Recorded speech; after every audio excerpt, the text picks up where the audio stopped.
ஆண்டவருடைய பரிசுத்த நாமத்திற்கு மகிமை உண்டாவதாக. யாக்கோபின் புஸ்தகம் 1ஆம் அதிகாரம் 22வது வசனத்திலே நாம் வாசிக்கும் பொழுது, அல்லாமலும் நீங்கள் உங்களை வஞ்சியாதபடிக்கு. போதுமா? ஒரு மனிதன் அல்லது ஒரு மனுஷி, நான் முன்கூட்டியே சொன்ன, ஏவாள் வஞ்சிக்கப்பட்டு விட்டாள். பிசாசனுடைய ஆலோசனை. அது மட்டுமல்ல, அந்த சொன்ன ஆலோசனை என்னன்னா, இந்த கனியை நீங்கள் புசித்து விட்டால் தேவர்களை போல இருப்பீர்கள், தேவனாகவே இருப்பீர்கள் என்கிற ஒரு கருத்தை அவள் மனதிலே ஆசையை தூண்டிவிட்டாள். ஆசை எல்லா தீமைக்கும் வேறாய் இருக்கிறது என்பதை நாம் அறிந்து கொள்ள வேண்டும். நம்மை நாமே வஞ்சிக்க கூடிய இன்னொருவர் நம்மை வஞ்சிப்பது அல்ல, அது வேறு விஷயம். இன்னொருவர் நம்மை வஞ்சித்தால் அது இறைவன் பார்த்துக் கொள்வார். ஒரு அருளியா சொன்னாங்களா? ஆனால் இங்க வேதம் சொல்லுகிறது, நாமே வஞ்சிக்கப்படக்கூடிய ஒரு நிலை. எதனால் என்று பார்ப்போம் என்று சொன்னால், அல்லாமலும் நீங்கள் உங்களை வஞ்சியாதபடிக்கு திருவசனத்தை கேட்கிறவர்களாய் மாத்திரம் அல்ல. பிரசங்கத்தை நாம கேட்கிறவர்களாய் மட்டும் வாழக்கூடிய தேவ பிள்ளைகளாய் இருக்கக்கூடாது. அதற்கென்று வேறு கிறிஸ்தவர்கள் இருக்கிறார்கள், அது அவர்களுடைய சாட்சி. ஆவிக்குரிய கிறிஸ்தவர்களுக்கு வசனத்தை கேட்பது மாத்திரம் அவர்களுக்கு வழக்கமாய் காணப்படக்கூடாது. காணிக்கை பெட்டிக்கு எதிராக உட்கார்ந்துட்டாரு. ஜனங்கள் காணிக்கை பெட்டியில் பணம் போடுகிறதை பார்த்துக் கொண்டு பணம் போட்டுக்கிட்டே இருக்கிறாங்க, அதெல்லாம் பார்த்துக்கிட்டே இருக்கிறாரு. ஐஸ்வர்யவான்கள், பணக்காரனுங்க அநேகர் அதிகமாய் போட்டார்கள். அதிகமா போடுறாங்க. ஆண்டவர் அங்க உட்கார்ந்து இன்னும் உங்களுக்கு குசி உற்சாகம் வந்துருச்சு, போட்டுக்கிட்டே இருக்கிறாங்க. வாசிமா, ஏழையான ஒரு விதவையும் வந்து, ஒரு விதவை வருகிறாங்க. விதவைனாலே ஒரு மாதிரி நினைக்கக்கூடிய உலகம் இது. அதுலயும் ஏழாவ நல்லா கவனிங்க. இந்த இடத்துல இறைவனுடைய நம்முடைய செயல் தான், அந்த செயல் வந்து தற்பெருமைக்காக காணிக்கப்பட்டது. அதாவது தன்னிடத்தில் இருந்ததுல போடுறான். ஆனா அது ஏழை விதவியை எல்லாரும் ஒதுக்கி இருப்பாங்க, ஒருபோது நகர்ந்து கொண்டு நிற்பாங்க. இவன் என்னது பெரிய போடுறான் அப்படின்னு. அதைத்தான் உன்னத தேவன் ஏற்றுக்கொண்டார். அவ சாப்பாட்டுக்கு இனி இவ இதை போட்டுட்டு போய் பட்னி இருப்பா. அந்த பசியை பரலோகம் வரவேற்கிறது, ஏற்றுக்கொள்கிறது. கடந்த வாரம் அதைத்தான் பிரசங்கம் பண்ணோம், தாழ்மை உள்ளவர்கள். ஆகவே உங்களுடைய வாழ்க்கையில இறைவனுக்கு நீங்க உண்மையாக இருங்கள். வசனத்தை கேட்கிறவங்களா இல்ல, செயல்படக்கூடியவங்களா இருக்க வேண்டும். நம்முடைய இறைவனுக்கு பேரே காண்கிற தேவன் என்று ஒரு அருளை சொல்லுங்களா? அத உண்மையா எபிரேய மொழியில சொல்லுங்க பார்க்கலாம். தமிழ்ல இயேசு, ஆங்கிலத்துல ஜீசஸ், இந்தியில வந்து ஈசன், சிவன். இந்தி பைபிள்ல அப்படித்தான் இருக்கு. ஆனா இந்த இடத்துல நான் சொல்லக்கூடிய ஒன்று, காண்கிறார். ஆண்டவர் காண்கிற தேவன். அவன் எவ்வளவு போட்டாருங்கிறது யாரும் போட்டாரு தான் சொல்றாங்க இல்ல, இது இறைவனுக்கு தெரியும். உங்க கஷ்டத்துல நீங்க எவ்வளவு இஷ்டமுடன் இயேசுவை தொழுது கொள்கிறீர்கள், ஜெபம் பண்ண வரீங்க, ஊழியம் செய்யறீங்கிறது இயேசுவினால் எழுதப்படுகிறது. அந்த ஓட்டம் முடியும் போது உங்களுக்கு ஜீவ கிரீடம் வைக்கப்பட்டு இருக்கிறது என்று வேதம் சொல்லுகிறது. யாத்திரம் 6ஆம் அதிகாரம் 6வது வசனத்தை வாசிங்க பார்க்கலாம். ஆதலால் இஸ்ரவேல் புத்திரரை நோக்கி, நானே கர்த்தர் உங்கள் மேல் எகிப்தியர் சுமத்தின சுமைகளை நீக்கி, எகிப்தியர் சுமத்திய சுமைகளெல்லாம் நீக்கி நான் உங்களை விடுவித்து உங்களை அவர்கள் அடிமைத்தனத்திற்கு நீங்களாக்கி, உங்களை ஆளக்கூடியவங்க, மனுஷரா இருக்கட்டும், பாவமாக இருக்கட்டும், நோயா இருக்கட்டும், பசியா இருக்கும், பஞ்சமா இருக்கும், எது உங்களை ஆண்டு வேதனைப்படுத்துகிறதோ வாசிமா, அடிமைத்தனத்திற்கு நீங்களாக்கி, ஓங்கிய கையினாலும் மகா தண்டனைகளினாலும் உங்களை மீட்டு, உங்களை எனக்கு ஜனங்களாக சேர்த்து கொண்டு உங்களுக்கு தேவனாய் இருப்பேன். இதோட நமக்கு என்ன வாக்கு வேணும் சொல்லுங்க? எதிரிகள் எல்லாம் நாசமாக்கி, சமுத்திரம் பாத்தீங்கன்னா தான் நான் முதல்ல சொன்னேன், அந்த சமுத்திரத்தை பாத்தீங்கன்னா கண்ணு கட்டின தூரம் தண்ணீர். அதுக்கு நிறைய குணம் உண்டு. ஒரு குணத்தை சொல்ல முடியுமா? உயிரோடு இருக்கிறவனை உள்ள இழுத்து கொண்டு வரும். அவன் போய் செத்து போயிட்டான்னு வச்சுக்காங்க, வெளியே தள்ளிட்டான். சமுத்திரத்தினுடைய மாறாத ஒரு குணம். அந்த சமுத்திரத்தைய அதனுடைய குணத்தை மாற்றி தேவனுடைய பிள்ளைகளை உயிரோடு கூட அந்த பக்கம் கடந்து போக வைத்தவர் தான் நம்முடைய ஆண்டவர்.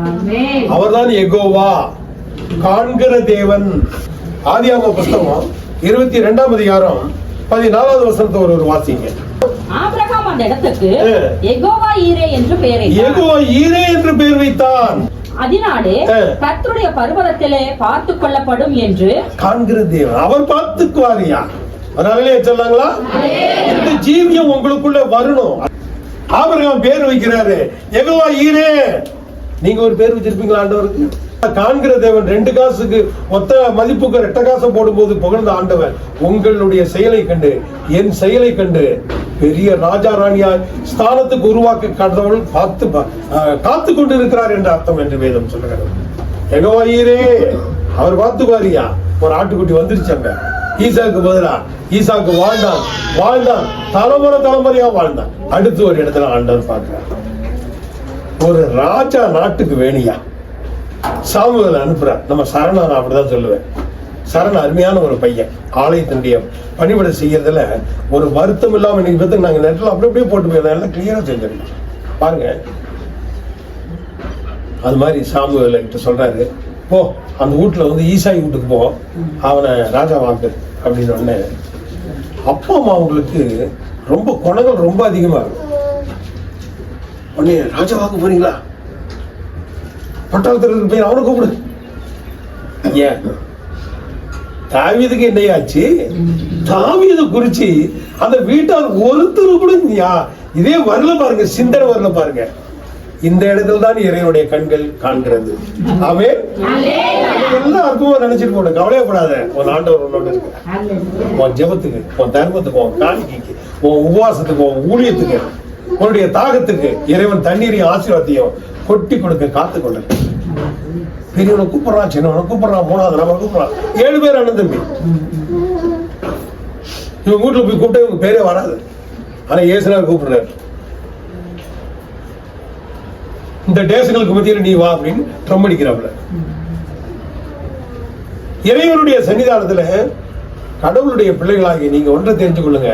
அவங்க அப்பா அம்மா 2 பேருக்கு கூட கடைசி விட்டு தாவீது பேர் வரவே இல்லை பாருங்க. கடைசி விட்டும் ஆடு மேய்ச்சிட்டு இருக்கிற எங்க கடைசி விட்டு வரவே இல்லை. அவரா அந்த ஆடு மேய்ப்பதில் உண்மையுள்ளவர், ஆராதனைக்கு உண்மையுள்ளவர். அங்க யாருமே இல்லை.